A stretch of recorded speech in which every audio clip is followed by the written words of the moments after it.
we talk about love, we come in as pure love.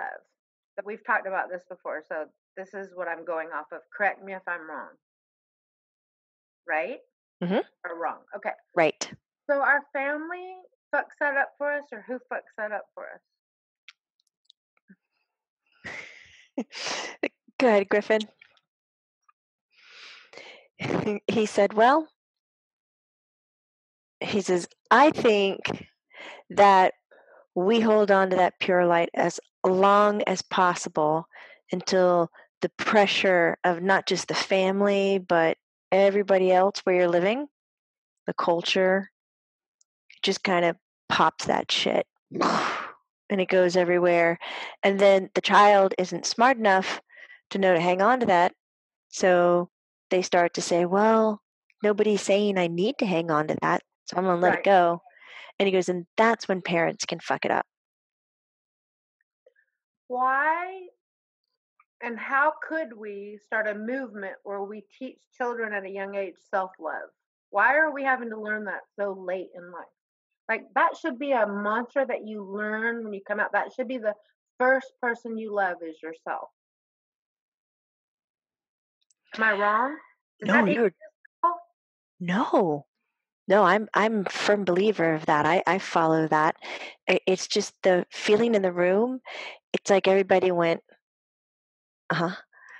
and started to pay attention. I feel like we're in a big classroom all of a sudden. Mm-hmm. That's the point of our evolution, is what you're hitting on, Griffin says, is that it's time for elementary schools to open up and start talking about how we're feeling, why we're feeling, and how to like verbalize it. As we start talking about emotion, then we can start to value. I didn't say value. We can start to understand, which means value too. He said we can start to understand that love is the basis of everything, and we're going to end up like naturally, he says, having more respect for the next person because you're sharing emotions, and all of a sudden that kid next to you is real.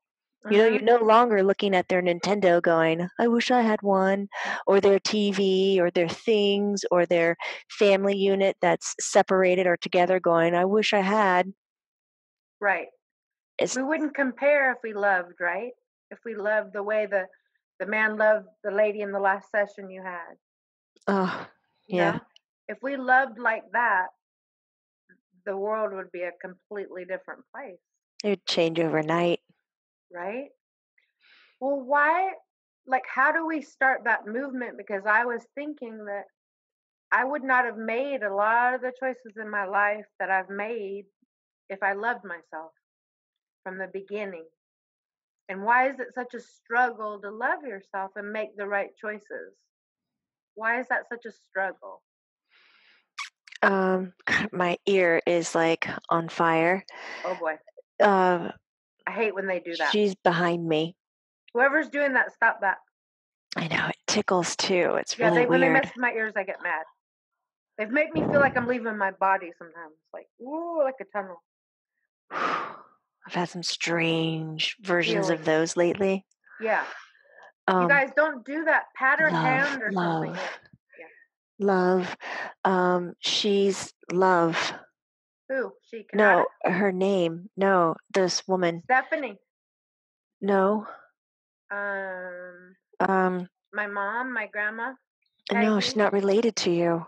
Oh. No, she's coming in because she knew you were talking about this. Her family started an organization called One Love.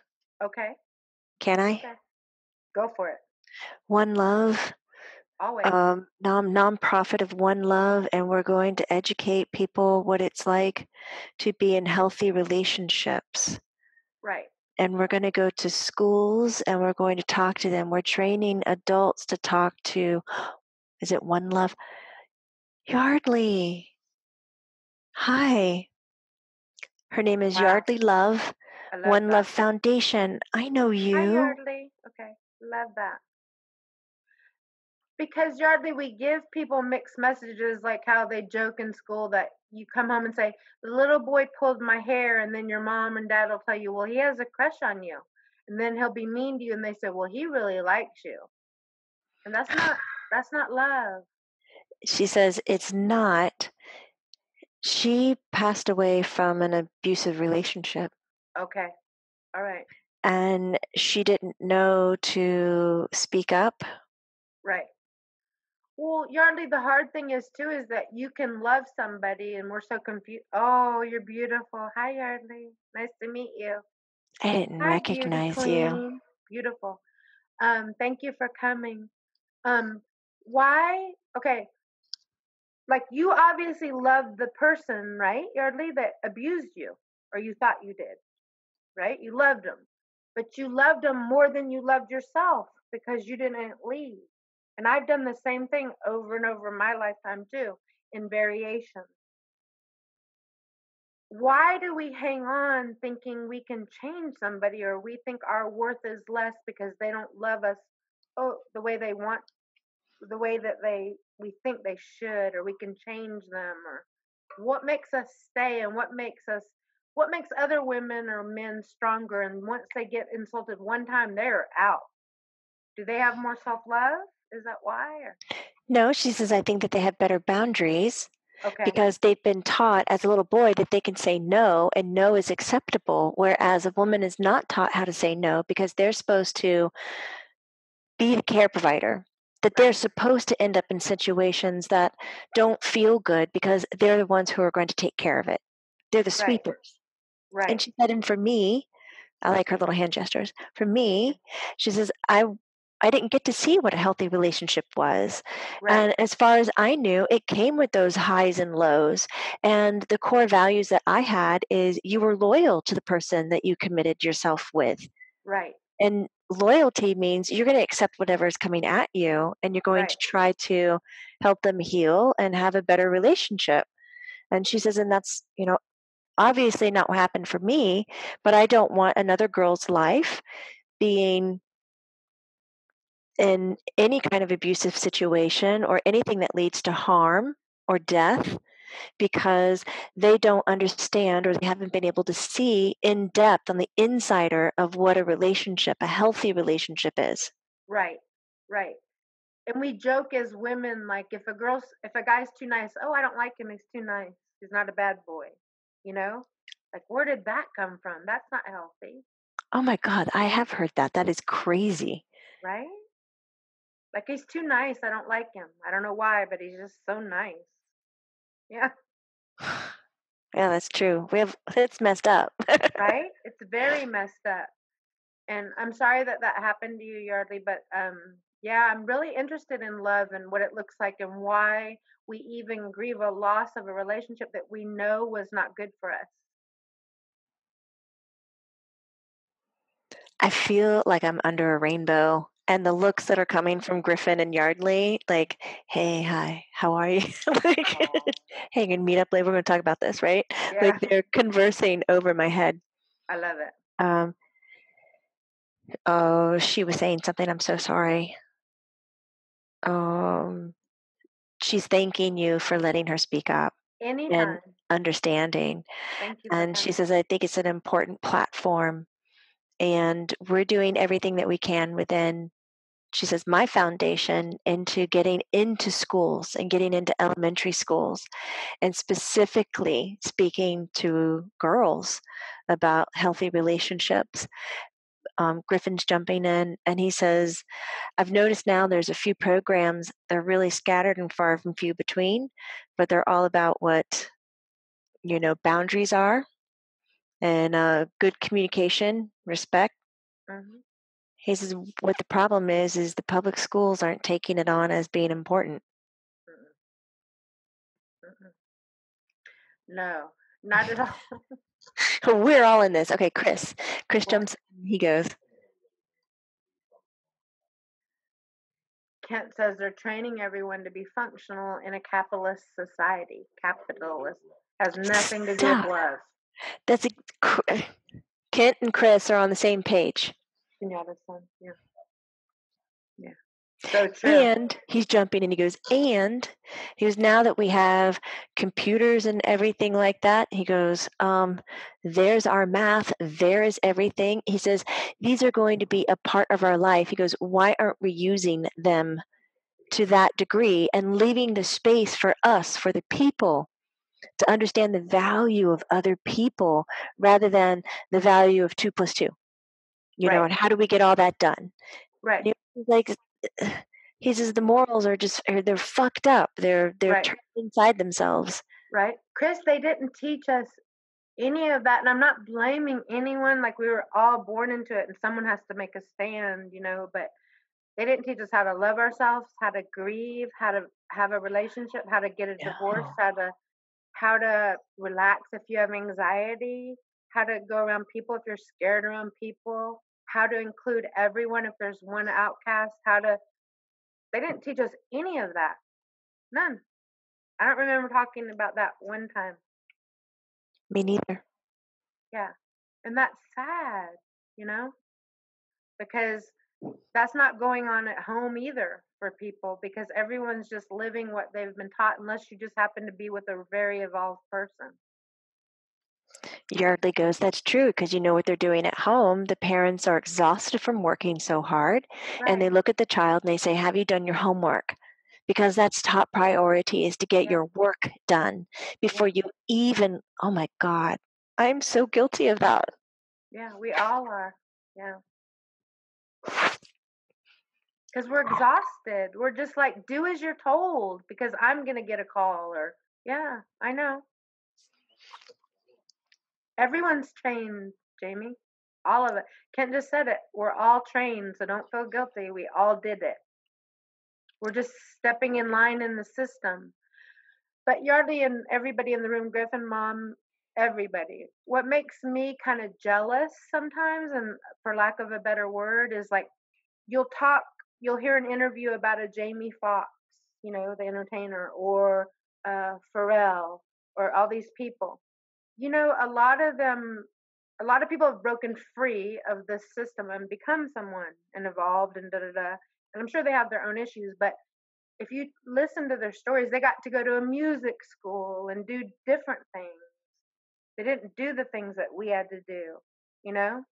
So they got that mind blown at an early age and told, you can play the piano, you can do this, you can do that at school. Like, you know what I mean? Like, you got to go to a fun place and dance and not just math and that kind of stuff, you know? It's very true. Yeah. I think all schools should be changed to that because I don't know, it's just it probably will eventually in time, but it'd be fun to be a part of saying about love because I think it's ridiculous to be past the age of 20 years old. And when I look back at my relationships, I should have left 10 years ago. You know what I'm saying? Like, you shouldn't deal with the things you deal with. Just because you love somebody, there has to be boundaries of loving yourself more.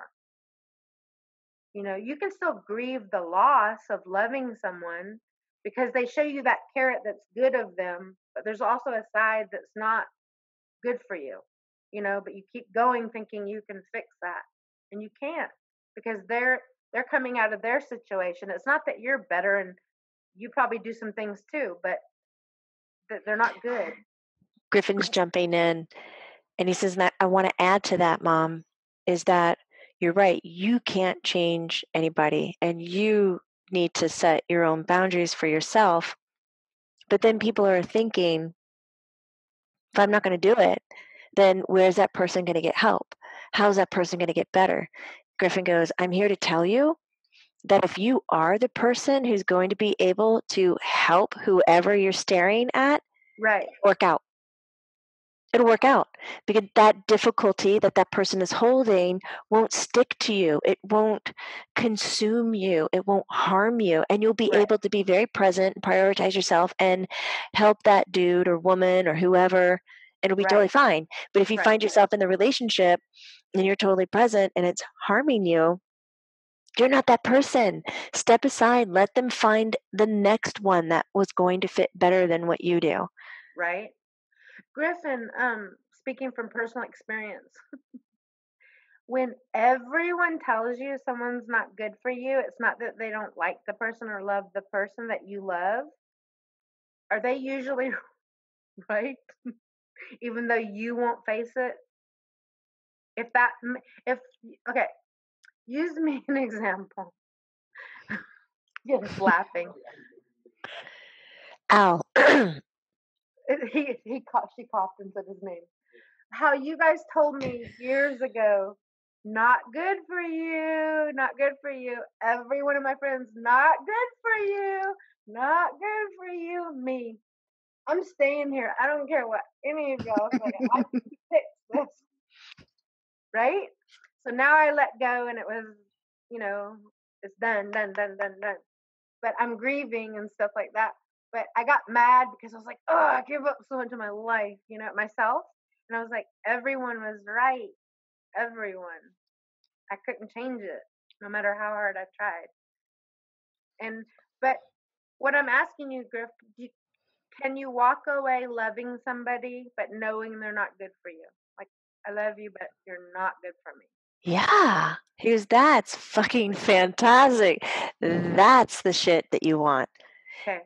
Because when I you're was loving wanting them, to hate him, and I couldn't hate him. no, he's like, you don't Hate have him to hate because he anybody. didn't give me what I wanted. But that's all like ego. Like, I love him. I did. I think he has personality for days. I think there's a lot of fun things about him, but for me, he's not good.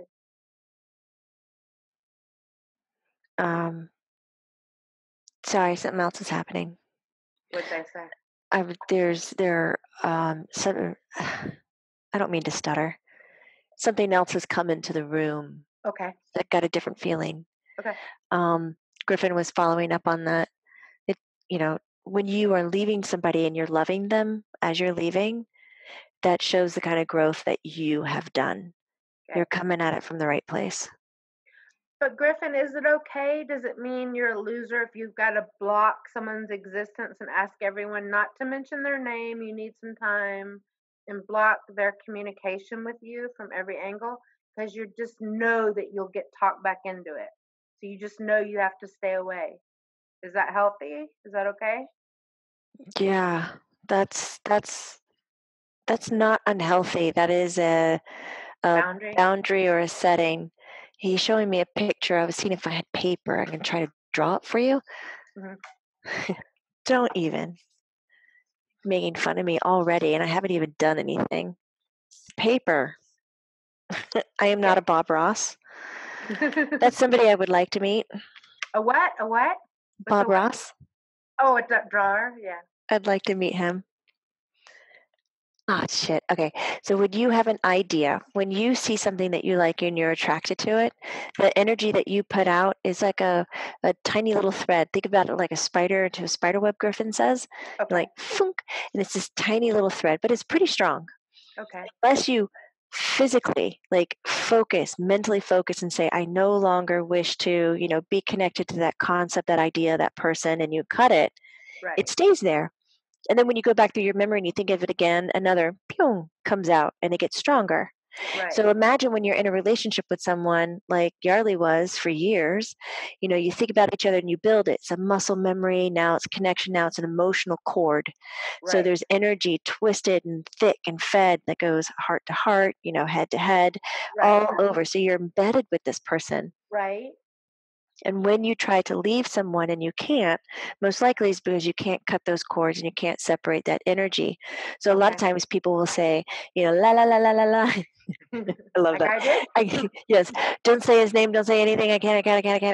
Because as soon as I think about him, I'm feeling all those cords that have been building through our good times. Yeah. Because you probably cut the bad ones. Screw that shit. I don't like the way that feels. Right. But you remember the good ones, and every time you remember them, you're building something else on top of it. Right, like you're like, oh, I might want to contact him. Yeah.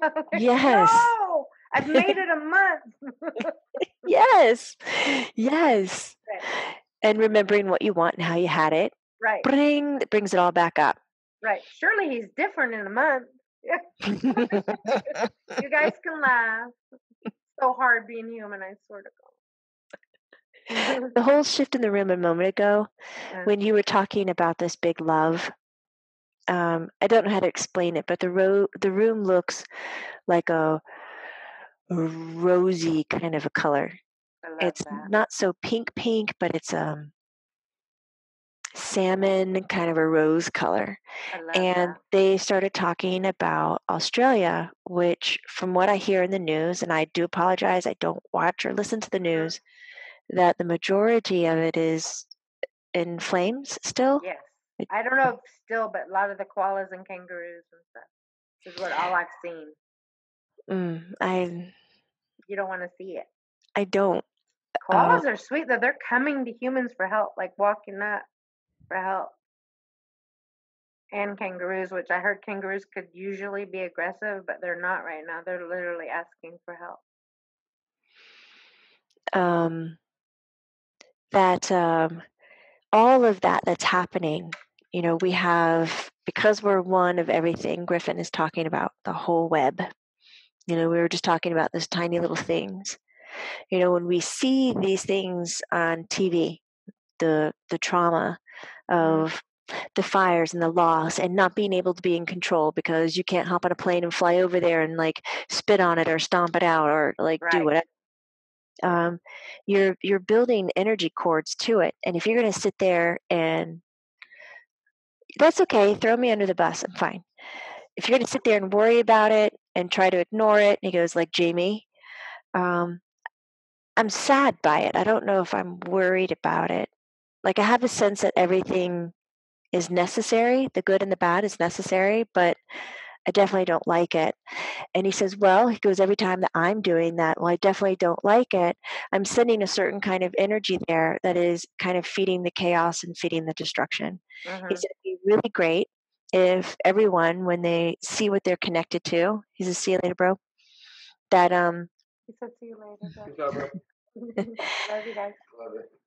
um, you send a different kind of thing. You send like a dose of love. Imagine that you're in the airplane and you're dropping love down on all the flames, and that you're suffocating the flame. You're not giving it the oxygen that it needs. You're not allowing it to grow and allowing it to spread. And he says, I'll tell you, because I've seen this happen. If more than one person, more than four, more than eight, more than 16, 32, 64, he goes on and on. Wow, that was really good with numbers just there. Um, that's not me. Right, I know. I can't even add. So you go ahead. You sound Uh, so fancy right now. it triples and multiplies and quadruples and so forth that Right, we will be able to make a difference what's happening over there. He said, so my challenge to everybody now when we're talking about one love and being connected to everything and having healthy relationships, he's like, I want you to have that with everything that's around you and the whole right, world. You're in a relationship with the whole fucking world, but nobody's talking to you in those meetings, just like how nobody's talking to you about your emotional health.